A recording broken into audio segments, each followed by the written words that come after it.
Galen Tyler.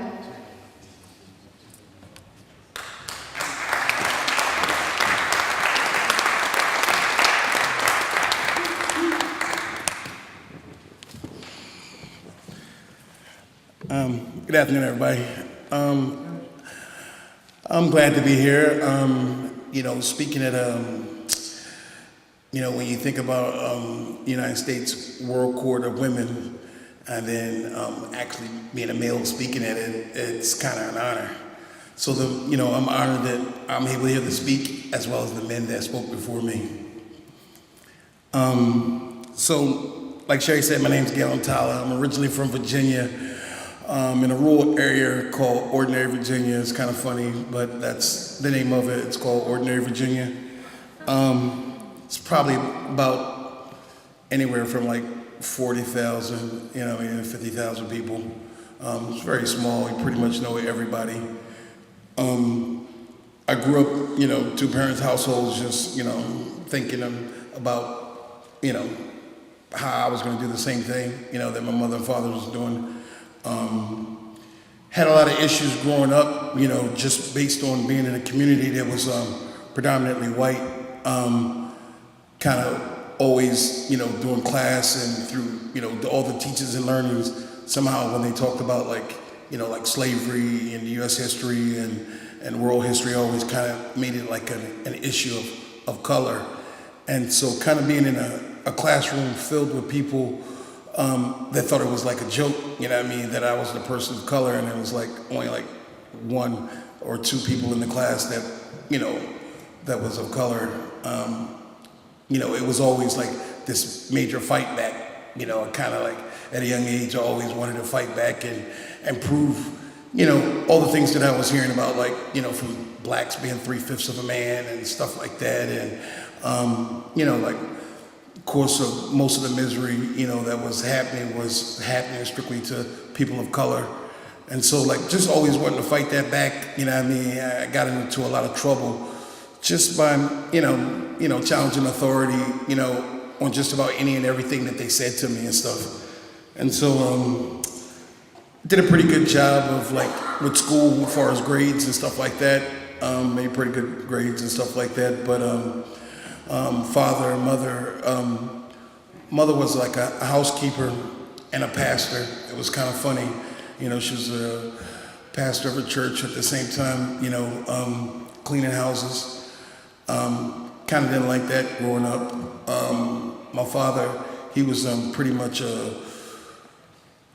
this guy was, I kind of looked at him like I really loved my father. My father passed away, like a couple years ago.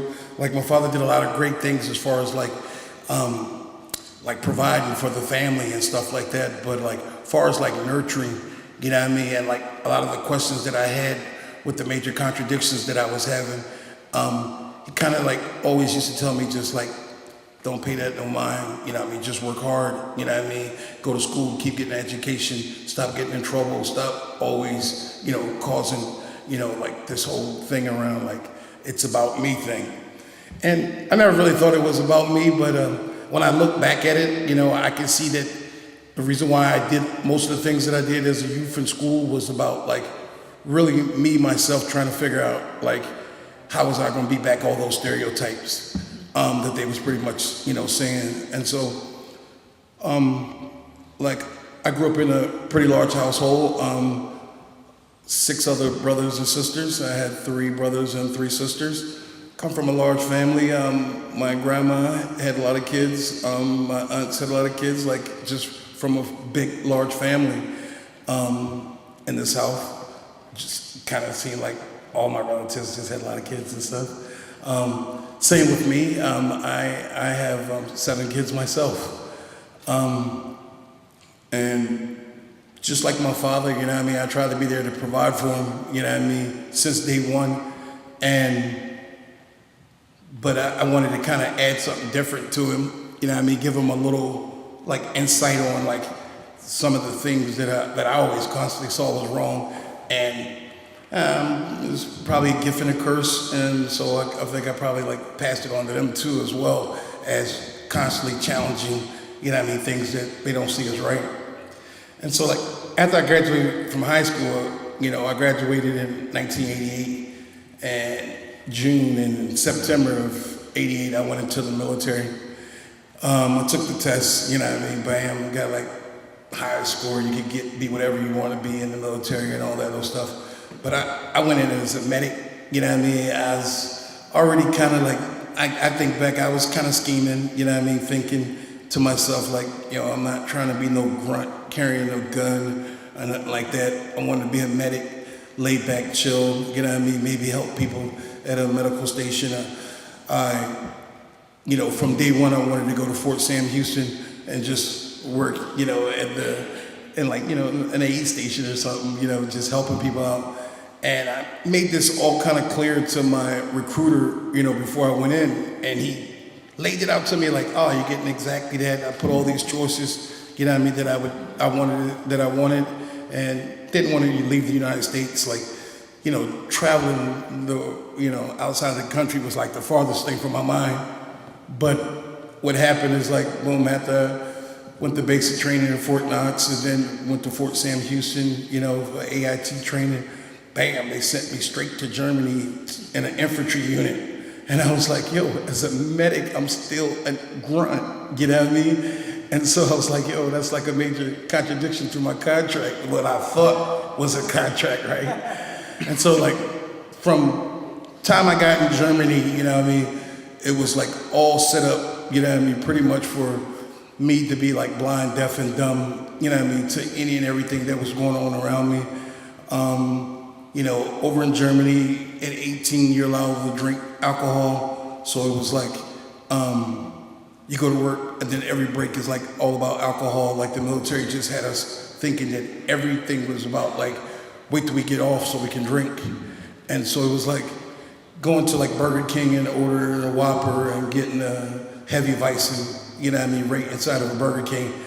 And at like 18, you kind of thought that was like great, He's like, this is like the best thing, like I could just drink, and people are encouraging me to drink. And but on the flip side of that, while I was over there, I started missing a lot of family and friends. Had baby on the way that came and wanting to be back here in the United States. Thought I was going to be able to leave when I wanted to, as far as like put in some request for a vacation or something, and they let me come back to the States. And they had all these different rules around all that stuff about when you can leave and how long your tour was, and it was like all the things opposite of what my recruiter told me. So it was like started really disliking the United States. You know what I mean? And it wasn't so much of the people, because I wanted to get back to the people, but I was like, had major problems with the government and the army and military in particular. And one of the things that, really kind of like messed me up is because, like just like me and, hundreds of millions of other people, in this country pretty much buy into that American dream thing, working hard, getting a good education. So, I went in on the GI Bill, the college fund, thinking all this was going to be like quick, easy, dough. Like I'm already just thinking like, how I'm going to play them just because my mom and dad couldn't afford for me to go to college. So I was just thinking how I was going to play them by just being a medic, sitting back, not. But then they gave me an M16 and 45 and like carrying all these bags and all this stuff like that. And I was like, pretty much got even more mad at my recruiter, and so started just drinking a lot, taking it out on like anything that I thought was like a contradiction to my life. And so, I had this thing, like I said, buying into like this whole stuff that you learn in school and stuff. I thought that, the Germans were like, they made it seem to me growing up in my rural area in Gloucester, ordinary Virginia, I thought that they was like, the Germans were like the enemy, like, They made it seem like just learning about Hitler and a number of other different things, not really clarifying it, kids are today are blessed, to be able to have access to the internet and be able to like do research and do things and study on your own at easy access at your fingers. But like living in a rural area with like one library that's down in the courthouse, you know what I mean? Like the education you got was from, you know, the family and the school and people that live like down the road that you lived on. You know, you didn't get educated, you know what I mean, from a worldly view. And so I was thinking we was over in Germany, you know, just because, you know, at 18 I was dumb, you know what I mean, to it. I thought we was over there because like we was waiting for them to do something wrong so we could, you know, protect the United States, you know. And so I just bought into that, you know. I got into a few altercations, you know what I mean, with some German civilians. You know, it wasn't no real big deal until like I said, it was a lot of drinking and a lot of male testosterone, you know what I mean, always bubbling in us. Just, you know, not having my partner, you know what I mean, over in Germany with me, and, you know, the whole exploiting of women, you know what I mean, over there in Germany with the red light district and all that stuff, like, yeah, I mean, kind of really dummy down, you know what I mean, all the, like, humane things that, you know what I mean, that I was trying to become, you know, trying to beat back all these contradictions, end up, you know, I was falling, you know what I mean, right into the same line. And actually met a friend over there. I thought, you know, it wasn't like I was trying to make this some long-term relationship or nothing like that. But a couple of German guys didn't like it. A guy plucked a cigarette at me. We end up getting into a fight. He hit his head on the curve and he went into a coma. And so, you know, I caught a cab, you know what I mean, like right after it happened, I'm all like, boom, jump in the cab, you know what I mean, let's get out of here. But going back to the military, everybody's always sitting right there signing you in when you come in. They just say, okay, boom, Galen Tyler just came in. And they just put the time and stuff. And so, the German police, they very smart, you know what I mean? Like, boom, they asked the cab company, you know, would you give a cab ride at this time? They told them exactly where they dropped them off at. They came right into there. They read the login, and they seen what time I came in from the cab, and I got arrested, you know, for attempted murder. And I was like, whoa, attempted murder? Like, what happened? And I didn't know the guy, you know, I only hit him like 2 times, but he fell and hit his head on the concrete. And he, like I said, he went into a coma. So he was in a coma for like 6 months, you know, and popped out of a coma, and like, you know, I was confined to the barracks, and they was trying to wait on whether they're gonna charge me with attempted murder or murder. So like, I had all these, you know, like just people, like they took everything. I was just pretty much confined to the barracks and stuff. And so I really went on a tantrum then, far as lieutenant, sergeant, master sergeants, anybody that had like rank, I was pretty much fighting. You know, I would wear my hat to the side. I was a medic, so I grew a beard. You know, I did all the opposites of like the military, and got into a lot of trouble over there, just really trying to get home. But like I said, he was in a coma for like 6 months, and he popped out, and he pointed me out, you know what I mean, a picture said that was me. I was like, yo, how'd somebody be in coma for like 6 months, and the next day they say, I'm IDing, that's that guy right there. And so, you know, they threatened me, try to get me to take, you know, all these different plea deals and stuff, you know, on attempted murder. And I was like, you know, what was I looking at? They was talking like, you know, 20 years. And I was like, yo, 20 years in a German prison is like signing myself to death. Like, you know, I was just thinking, you know, nah, no way. And so after that, you know, I really was like, you know, trying to figure out what I was going to do. And I had a couple of guys that were in the military that loved Germany somehow. They was really loving it over there. They just kept re-enlisting to stay over there. And they told me like, you know, I should go hire a lawyer and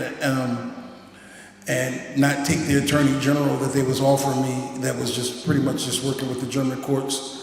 And once I, found out that the Attorney General was working with the German courts, like that made me dislike, the military even more.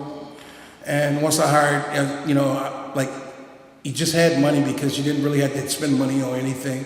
They fed you, they housed you, everything. So, I used my savings to pay for a lawyer, and it was kind of crazy to me, but it kind of, opened my eyes up to the system that by, when I had the military lawyer, the Attorney General working for me, they was offering me plea deals.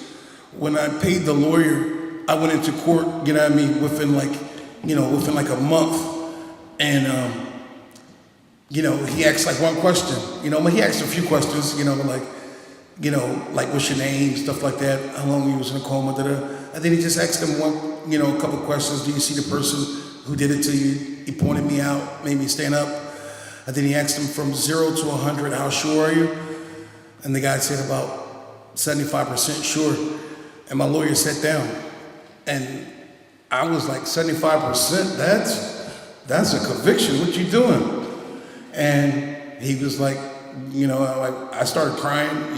Right then when the guy said 75%, and my lawyer said no more questions. I was like, I just paid him all that money. He's doing even worse, But then while I was crying, he just came over there and patted me on my back, whispered in my ear, and said like, 25% chance that it wasn't you. Don't worry about it. Like that. And then I opened my eyes and I was like, that's what money do?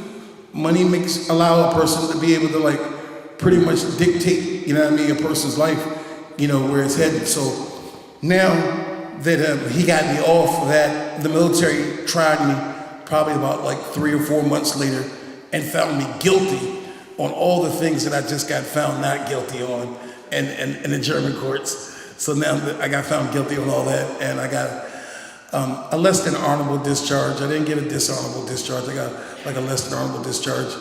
And so when I came back to the United States, I was pretty much mad at the United States. Nothing the United States could do would not make me check and see exactly what they was up to.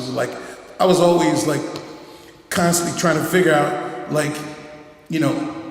all these different issues from the church, I started, started questioning the church because, like I said, my mom was a pastor growing up. She had me at church 3 times a week. And then I started seeing all the major contradictions. And then from there, I went on to just started challenging stuff about the school system because I was trying to get my GI Bill to go to school. And they was like, you couldn't get that. And I was like, I took all this money out my check each month, so I can get that. And now I can't get that, and I don't get my money back. So I was mad about that. So I started looking at the school system. And then pretty much just started working jobs, any and every job under the sun, worked at hospitals, restaurants, doing labor. And as a kid, like I said, my dad, we grew up in the South, so we had a lot of kids, so every time something broke or whatever, my dad would just fix it. And I was always the one, or my brothers, we always had to be out there helping them. And so while people was playing basketball, I could look and see people playing football. I was always working around the house, doing all these different type of labor jobs. So I always grew up saying I am not going to do labor unless it's for me, And so even though I started working all these jobs, I was always trying to figure out a way, to get in school and get a job where I can talk and get money. And that's always one of the things that I always thought that I was going to be able to do is talk, lecture, do something, help kids, help youth, do anything but some real labor or something, just to kind of give education to kids that I didn't get. And that's what I was really pressed about doing. But in my travels, I wasn't, perfect guy or anything like that. I was just human, made mistakes. So I did a lot of different things.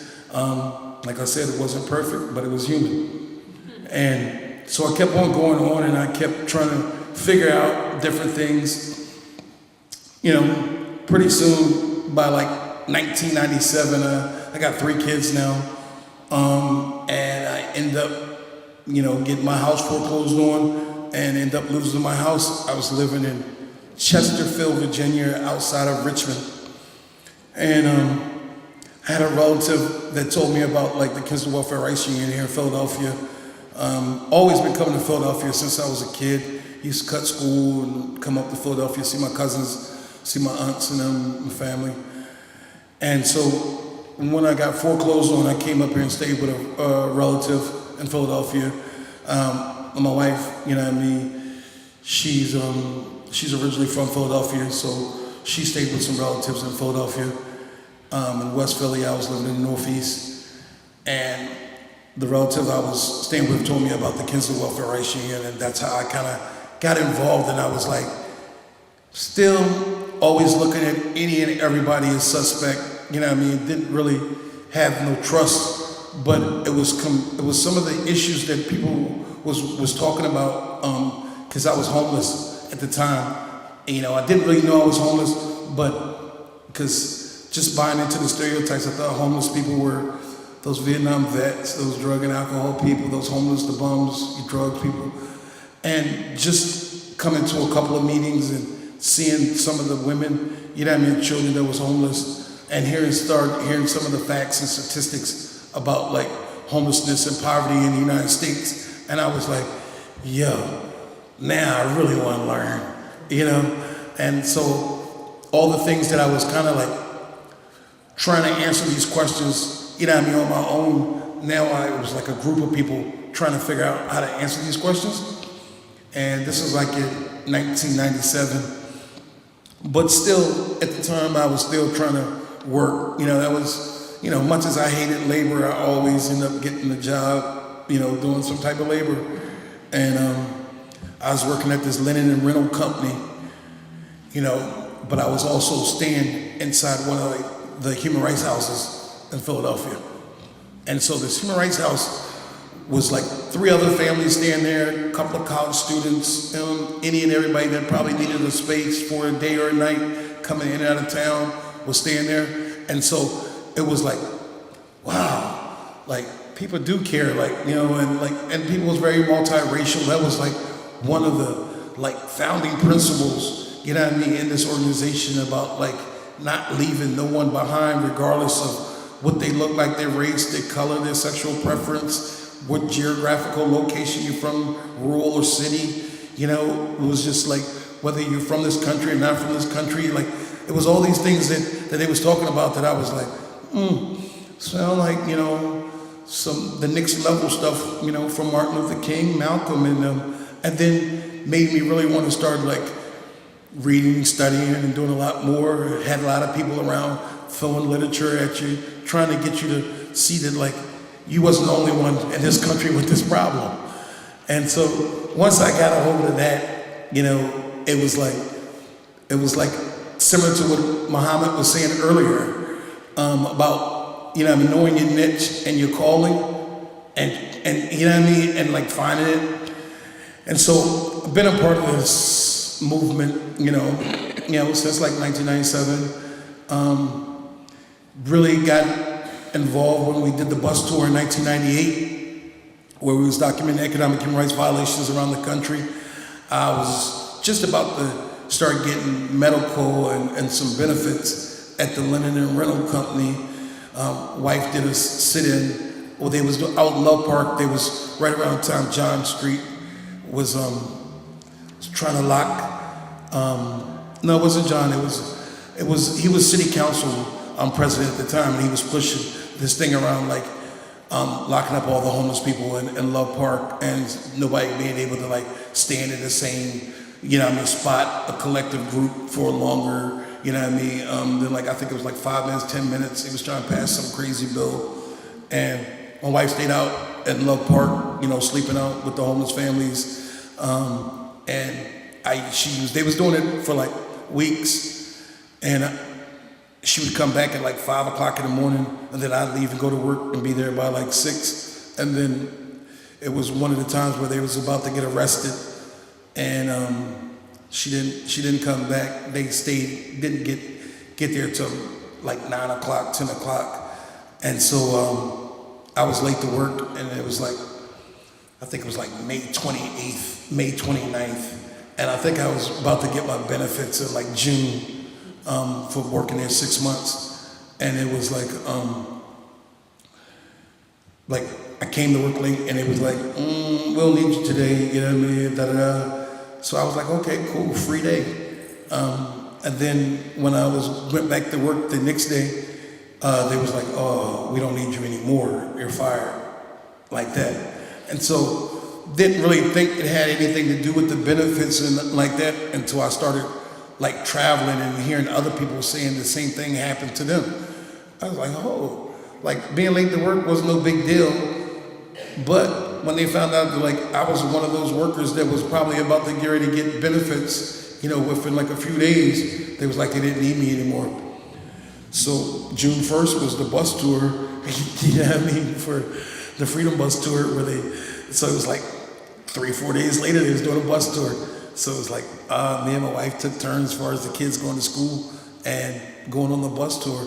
And it was like really eye-opener because the things that I was hearing, you know, I was able to see.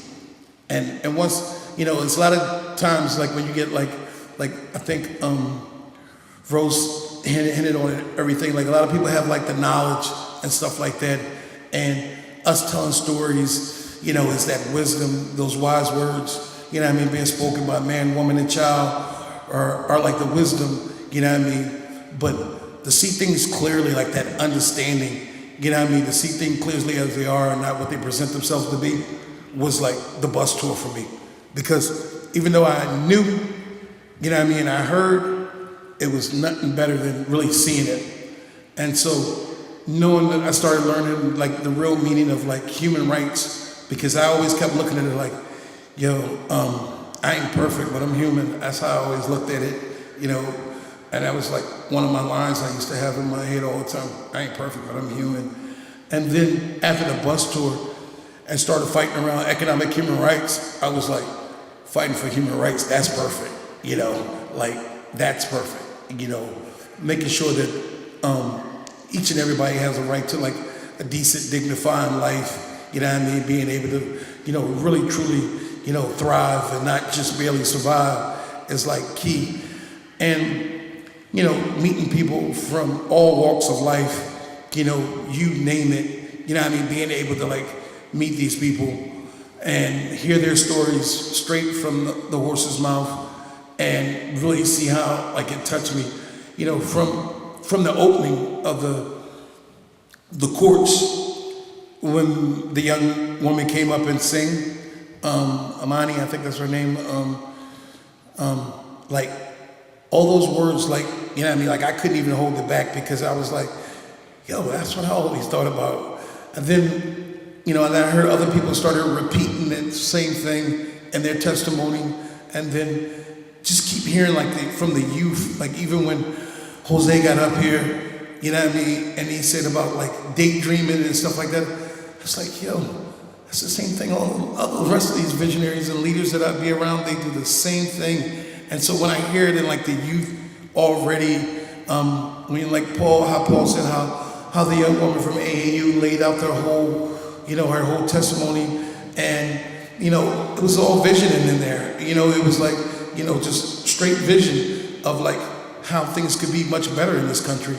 And that's one of the reasons why, like, I'm here today, be here all weekend, because one thing I know and I've seen is that people do make changes, you know, and I've seen the impact of what a few can do to ensure things for the masses. And throughout history, it's always been the people that's been mostly affected by it, that's been the ones that's been able to tell their stories and being able to vocalize it to the point where, or articulate it to the point where people that might not be affected by it want to buy into it and say like, yeah, that is something that's wrong, and I do want to be a part of that to make a change.